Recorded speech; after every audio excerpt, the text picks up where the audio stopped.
relatos da pandemia de hoje, entrevistamos um dos mais importantes cardeais da Igreja Católica de todo o mundo e seguramente uma das vozes mais respeitadas no catolicismo em todo o Brasil e na América Latina. Dom Orani João, cardeal Tempesta, arcebispo metropolitano do Rio de Janeiro, fala conosco de como está sendo o momento da pandemia para a Igreja, como estão se realizando as cerimônias, as solenidades, os sacramentos.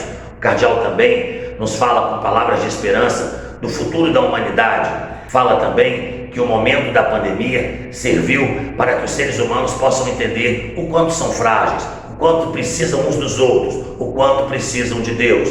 Vamos ouvir a brilhante entrevista de um dos pais da Igreja Católica no Brasil, Dom Orani João, cardeal Tempesta.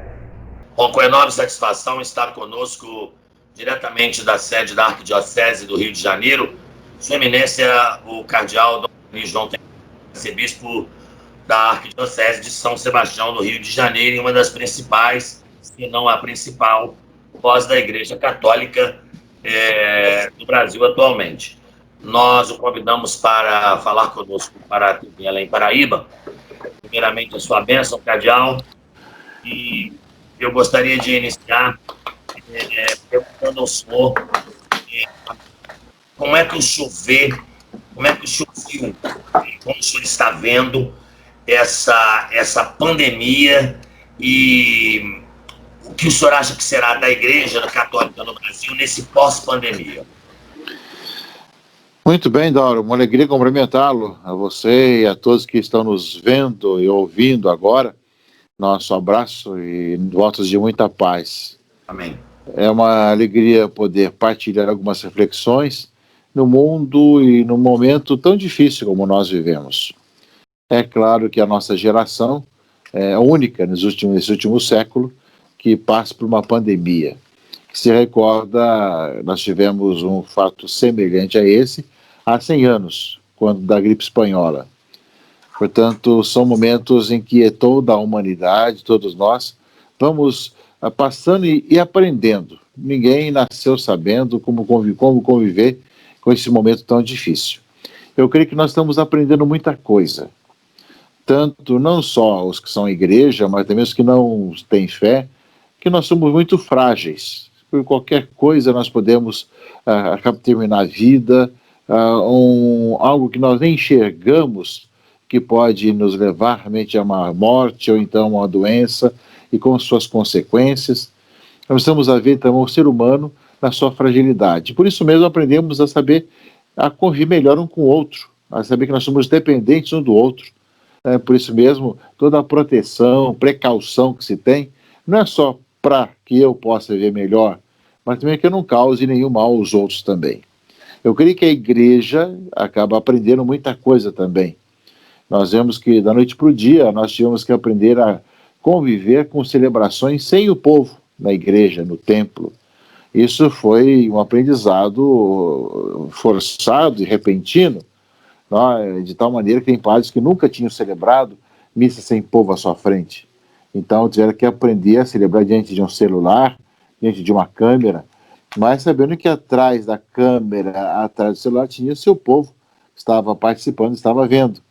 Aprendemos também a utilizar os meios para nossas reuniões, as plataformas, para nos reunirmos via plataformas, onde não deixamos de ter as reuniões, de ter os momentos de oração, de círculo bíblico, ao mesmo tempo de grupo de oração, através de outros meios. Nós aprendemos a utilizar outros meios sem perder aquilo que é a nossa dinamicidade. E, claro, aumentou muito mais ainda o trabalho social. Claro que a promoção social ficou um pouco menor devido à questão de não contaminação, mas a questão da assistência social, ajuda aos pobres, tanto nas suas casas como também às ruas, aumentou muito. E o grande dom que eu tenho visto é que, ao aumentar o número de pessoas nas ruas e pessoas que necessitam nas suas casas de uma alimentação, aumentou também o número de pessoas generosas, que partilham daquilo que recebem e que dão, e que a igreja torna aquela que faz essa parte entre receber e doar. Então eu vi realmente as toneladas, creio que foram mais de 1.000 toneladas de alimentos nesses 4 meses, que as comunidades, as paróquias, os movimentos, as organizações da Arquidiocese distribuíram às pessoas. Né? Não temos um controle exato, que as coisas se fazem com espontaneidade, com generosidade, mas algumas estatísticas genéricas nos fazem crer realmente aí mais de 1.000 toneladas de alimentos distribuídos, também com quentinhas, cobertores, e tudo isso através daquilo que a igreja é e tem a sua capilaridade no seu trabalho. Então, louvo muito a Deus por isso. Depois disso, começamos a aprender a conviver com esse pequeno retorno, agora com a distanciamento, com a igreja menos cheia, com máscaras, com higienização, com sanitização, né, com o jeito de celebrar a missa com as precauções, por exemplo, uma maneira diferente da celebração. Então começamos a aprender também a fazer isso, né? E ao mesmo tempo ajudar o nosso povo também a ter essa consciência da sua responsabilidade, das precauções necessárias. Então já é outro passo que nós estamos dando agora, pelo menos aqui no Rio de Janeiro, já com as celebrações, e com isso temos muitos voluntários que trabalham na higienização da igreja logo depois de cada missa. Temos a sanitização que se faz nas igrejas no começo e no fim do dia. Enfim, todo um trabalho que aumentou o número de voluntários e de pessoas que se especializaram também em receber a porta, em aferir temperatura, higienizar as mãos das pessoas, ter o tapete para higienizar os sapatos, né, de indicar o lugar para sentar, o distanciamento. Nós aprendemos muita coisa, e temos que muita coisa vamos levar para frente. É claro que nós ansiamos por tempos em que nós possamos nos abraçar, nos dar as mãos, nos cumprimentar, mas por enquanto ainda não é esse momento.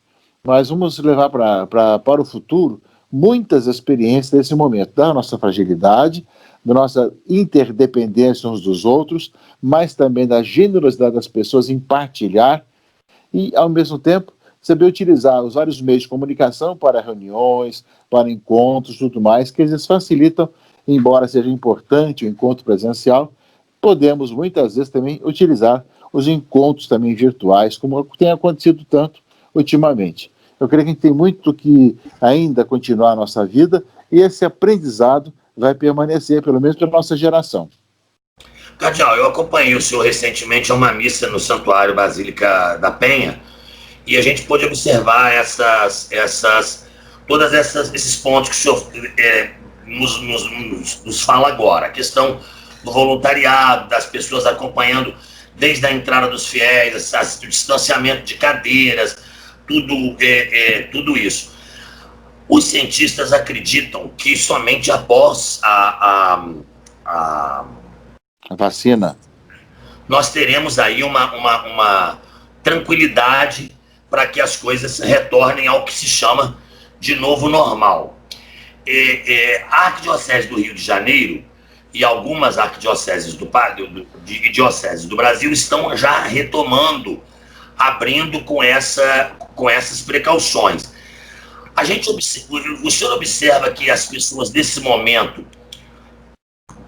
procuraram mais a presença de Deus, a igreja, os seus líderes para essa oração, essa comunicação com Deus?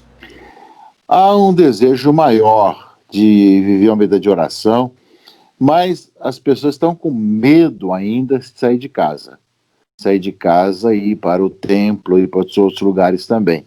Então, grande parte de uma população ainda tem medo da saída.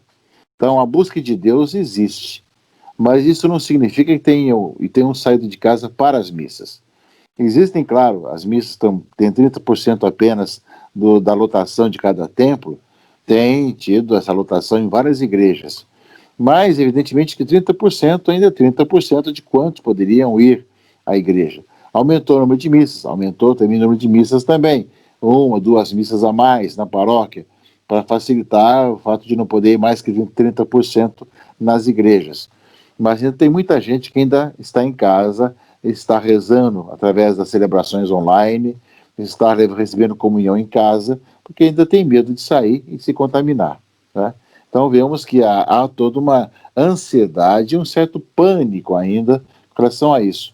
Por isso a igreja tem que ter essa paciência de aos poucos ir retornando, mas ao mesmo tempo que vai retornando, continuar com as celebrações online, e dando-se esse momento entre o já e o ainda não. Já damos alguns passos, mas ainda tem que esperar mais um pouco para alguns também. Tá? Então, na dúvida que a busca de Deus, a vida de oração, levou as pessoas. Mas isso não significa que levou de volta para o templo. Levou, sim, muita gente para o templo, mas tem muita gente que ainda continua rezando em casa devido a toda a questão do medo, da ansiedade de ser contaminado. Cardeal, agora a gente vê algumas denominações religiosas afirmarem que esse seria um sinal dos tempos, e aí fazem algumas interpretações do livro do Apocalipse, e de que esse seria essa praga seria uma das pragas ou uma dos sinais aí de que o final dos tempos estaria chegando, enfim. Como é que a Igreja Católica encara isso do ponto de vista teológico, Minência? Problemas de epidemia e pandemia, nós tivemos várias na história, e algumas piores do que essa de atual. Tivemos epidemias e pandemias que morreram mais da metade da população da Europa, por exemplo. Tivemos a peste negra, tivemos muitas questões muito sérias no passado. Então, não é porque agora estamos vendo uma pandemia mundial que o mundo vai acabar. Nós sabemos quando vai ser a parousia. Ninguém sabe quando voltar ao Senhor. Ou seja, isso não significa que estamos agora com uma praga do Egito, porque já tivemos tantas outras na história. E pelo que consta, aqui nós estamos passando agora não é das piores, embora teve muito piores que essa daqui. Mas, sem dúvida, nós estamos vendo essa, né? Essa que nos aflige e nos dá realmente uma certa ansiedade. Agora, nós somos chamados de ter essa tranquilidade. Quando for o momento do Senhor voltar, nós saberemos.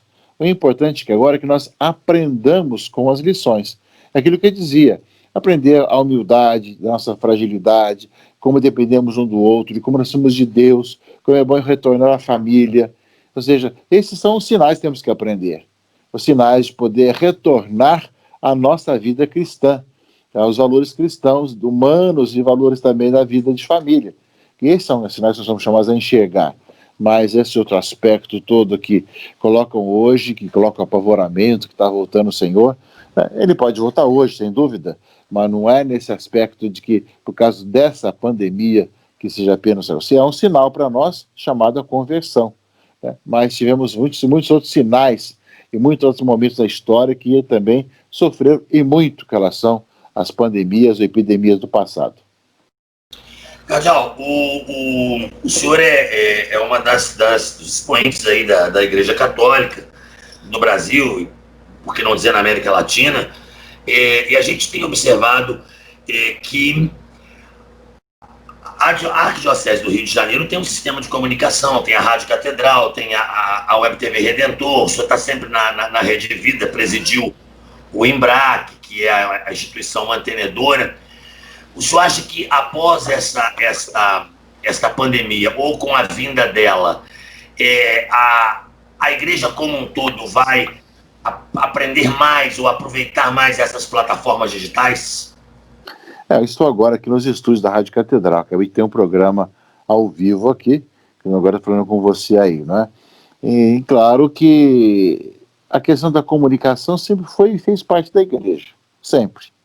Desde quando se fazia pinturas, ou então a questão das construções, ou a música, a comunicação sempre fez parte da missão da igreja, porque o próprio Jesus disse, ide anunciar o evangelho a toda criatura. Então essa parte pacífica. Quando começou a escrita, então a impressão da Bíblia e tudo mais. Com a moderna situação de hoje, começou com revistas, jornais, rádios e ultimamente com televisão e as mídias digitais. E no Concílio Vaticano II, pela primeira vez, tem um documento sobre a comunicação. Um dos dois primeiros documentos do Concílio Vaticano II foi justamente sobre liturgia, e o outro sobre a comunicação, tá? O Inter Mirifica. Então, nesse aspecto, a igreja sempre teve essa preocupação da comunicação, que ele era chamado a comunicar o evangelho, comunicar a palavra de Deus aos irmãos e irmãs. Agora, a utilização dos meios de comunicação nem sempre foram fáceis, né? Quando veio o advento da televisão, é realmente um instrumento muito caro para se montar, para se ter, né? Agora, com as mídias digitais, tornou-se mais fácil, se facilitou a questão da comunicação. Creio que a igreja, ela tinha já essa experiência. Nós tínhamos várias redes nacionais de televisão, rádio em muitos cantos do Brasil e do mundo, jornais, revistas e também muitas mídias digitais. Eu creio que com essa pandemia nós nos reorganizamos melhor. E quem ainda não tinha essa experiência passou a ter. E quem já tinha passou a melhorar ainda mais esse meio de comunicação e a maneira de comunicar. É uma experiência que vai permanecer também, porque sempre se pensou que as celebrações devem ser transmitidas sempre para quem está em casa, ou por doença, ou por idoso, por idade, tudo mais. Só que alguns transmitiam e outros não. Você sabia que sempre tinha alguém que podia ver pela televisão, escutar pelo rádio ou alguma mídia. Agora isso se democratizou, né, se multiplicou. São pouquíssimas paróquias que não têm essa facilidade. A maioria delas, todas elas se inscreveram no YouTube, tiveram Facebook, arranjaram um celular de alguém, arranjaram alguma câmera e transmitem as celebrações. É uma experiência que já existia e que agora ainda cresceu mais e veio para ficar. Cardeal, a Conferência Nacional dos Bispos do Brasil, a CNBB, da qual logicamente o senhor faz parte, ela tem... a Congregação dos Bispos, né, o Colégio Episcopal Brasileiro, ele tem sido muito parceiro da população, do povo católico e até mesmo do povo de outras que professam outra religião, enfim, nesse momento de pandemia. O Brasil todo, o senhor tem logicamente contato com os bispos de quase todo o país, e, enfim, o senhor acha que o Brasil todo se uniu, o povo católico se uniu aí numa corrente de solidariedade? Olha, Dauro, nós temos muitos contatos com os cristãos, como também com outras religiões, e também com aqueles que não têm religião, mas têm outras culturas também. A Igreja Católica tem todo esse trabalho de ecumenismo, diálogo interreligioso e diálogo intercultural. Faz parte da nossa gênese. Nós temos nossas convicções, sabemos em que nós cremos, mas, sem dúvida, temos esse contato com todos, né? Faz parte dessa convivência uns com os outros. É claro que há uma convergência de preocupações nas pessoas do bem para fazer o bem. Mas também nós não podemos esquecer que há muita divisão também, que nós temos geralmente muita polarização, né? Muitas polarizações, tanto ideológicas, como políticas, como religiosas, que convivem. Há um desejo de comunhão, de unidade, de preocupar cada vez mais com o bem das pessoas, ajudar-se mutuamente, mas isso, ao mesmo tempo, convive com um monte de divisões, separações e ódios e rancores ao redor também. E, infelizmente, gostaríamos que não fosse assim, que as pessoas pudessem convergir para fazer o bem, mas temos aquele que quanto pior, melhor, né? Temos muito disso ainda na sociedade, então não tem aquela convergência para o bem, mas a polarização, a questão da intolerância religiosa, tem tido assim, episódios muito lamentáveis também. Então nós, ao mesmo tempo que sentimos que há um desejo de comunhão, há uma realidade de divisão, de intolerância e de problemas de uns contra os outros também na sociedade. Cabe a nós, igrejas, sermos aqueles que ajudem a polarizar para o bem, para a unidade. Esta semana eu vi acompanhando o senhor, eu vi que o senhor celebrou no Cristo Redentor, juntamente com, parece que o bispo da Síria e também com o bispo greco-melquita aqui do Brasil. Vi também que o Cristo Redentor exibiu lá a bandeira do Líbano por conta daquela terrível explosão no porto de Beirute, e que o senhor celebrou pelas vítimas da Covid também. Foi um momento importante, cardeal? Então, Dauro, são celebrações distintas, né? A Secretaria-Geral da ONU pediu à CNBB uma celebração pelas vítimas da Covid-19 no mundo inteiro e no Brasil também, tentando assim procurar fazer com que apareça a verdade e não tantas mentiras. Tivemos logo no início de julho uma celebração no Redentor com a projeção de vários episódios ali, homenageando inclusive os profissionais da saúde, mas devido à questão da ventania do Redentor, tivemos que celebrar a missa aqui na São José da Lagoa.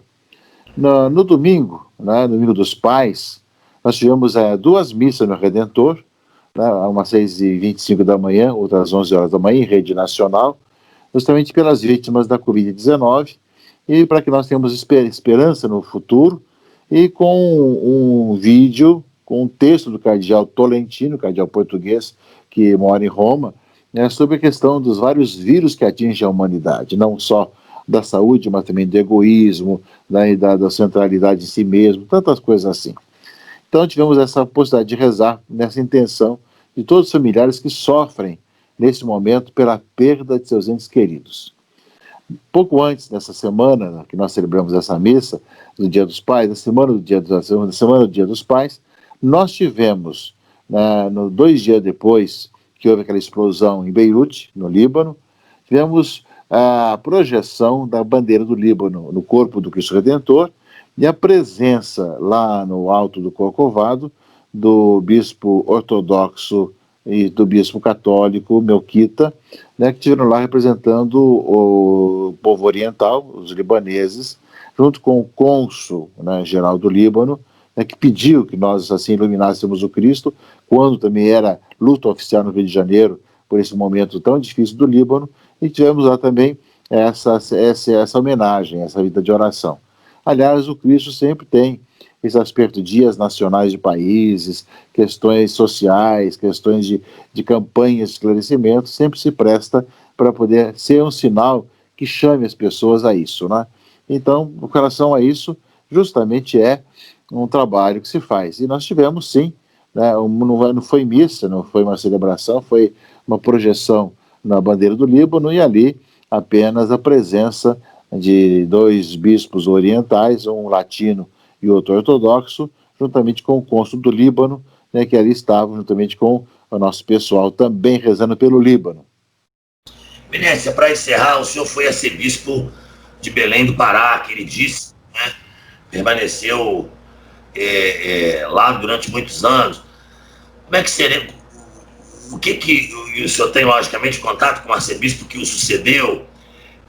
Como é que será que os paraenses se preparam para o Círio de Nazaré esse ano, uma das maiores manifestações marianas do mundo? A manifestação do Círio continua acontecendo, porém não será da mesma forma. As notícias que chegam de Belém é que a opção vai ser sem aquele povo nas ruas, que lota as ruas de Belém, né?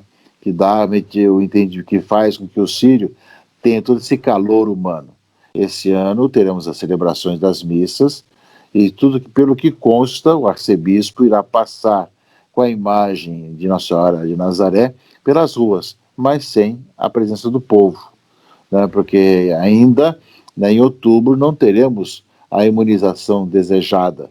Nós sabemos que no Círio as pessoas ficam muito juntas uma das outras, né? Então seria muito perigoso, né, para a disseminação do vírus, todo mundo próximo um do outro. Então, com muita sabedoria do arcebispo de Belém, juntamente com a diretoria do Círio, resolveram fazer de modo diferente esse ano. E são maneiras diferentes. Eu creio que nós vamos encontrando caminhos para poder viver a mesma solenidade, porém de modo diferente, como estamos aprendendo agora também, a missa com menos gente, as reuniões por plataformas, a gente vai aprendendo. Importante que a gente possa fazer uma experiência de Deus com tudo isso. Cardeal, eu lhe agradeço imensamente, tomo-lhe a bênção, o senhor sabe que o senhor é meu pai espiritual, sabe que eu lhe amo como seu filho e agradeço a sua disponibilidade, agradeço a assessoria da Arquidiocese e termino pedindo ao senhor, como sempre faço, que deixe uma bênção para aquelas pessoas que o estão assistindo, desejando ao senhor muitíssimo boa noite, que o senhor continue a ser esse orgulho para a igreja, para nós católicos e para nós brasileiros. Eu que agradeço, Dauro, todo o teu carinho, e toda a tua preocupação, toda a tua ajuda. Rezo esse momento difícil que você tem vivido agora também, tem a nossa unidade também, sei que não é tão fácil superar, né, as ausências, mas o Senhor está sendo uma presença na sua vida.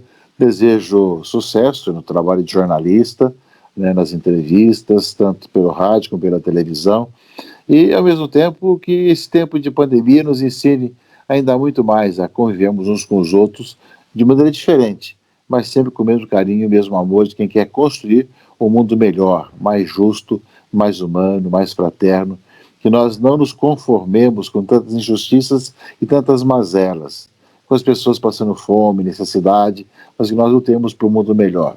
E, claro, nós precisamos fazer isso também pelos meios de comunicação, e você tem trabalhado muito pelos meios de comunicação. Por isso eu peço que Deus abençoe a todos os que estão nos vendo, ouvindo, acessando, guarde, proteja, fortaleça no meio de todas essas dificuldades que existem e que nos dê força de olhar para frente e para o alto e ao mesmo tempo que os nossos pés pisam nesse chão, nos ajudem a fazer o bem por onde passamos. Em nome do Pai, e do Filho, e do Espírito Santo. Amém.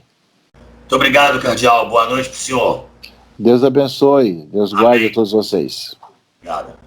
Terminamos aqui o programa Relatos da Pandemia de hoje, dizendo que foi extremamente prazeroso ter entrevistado Dom Orani João, Cardeal Tempesta, um querido cardeal da Igreja Católica do Brasil, arcebispo do Rio de Janeiro e uma das figuras mais respeitadas do catolicismo e do diálogo interreligioso em todo o país e na América Latina. Voltaremos oportunamente com mais um importante entrevistado no programa Relatos da Pandemia.